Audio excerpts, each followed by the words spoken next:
The secret backyard oasis that cost them their only daughter. For 5 years, I believed my parents were barely making it. My dad, Robert, always wore the same grease-stained flannel, and my mom, Linda, clipped coupons like it was a professional sport. When I got into my dream grad school, they cried, not from pride, but because they said the family emergency fund was bone dry. I took out $80,000 in loans. I worked 3 jobs, surviving on caffeine and ramen, just to send them $400 a month so they wouldn't lose the drafty old house I grew up in. I felt like a hero, helping my struggling parents keep their heads above water. Last Tuesday, that hero feeling turned into a total nightmare.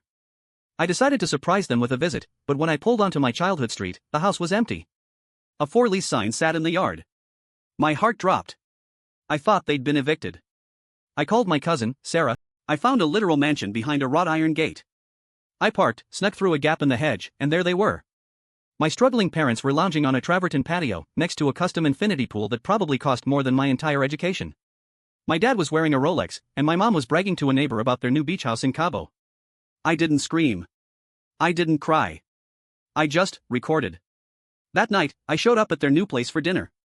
They tried to act confused, but I just laid my phone on the marble island and hit play. So, I said, my voice shaking with pure, cold rage.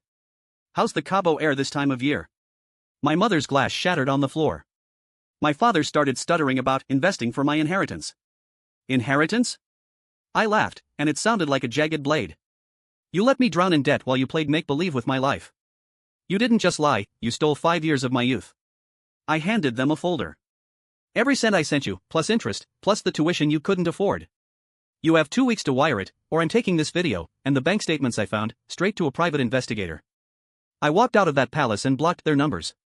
For the first time in a long time, I could finally breathe.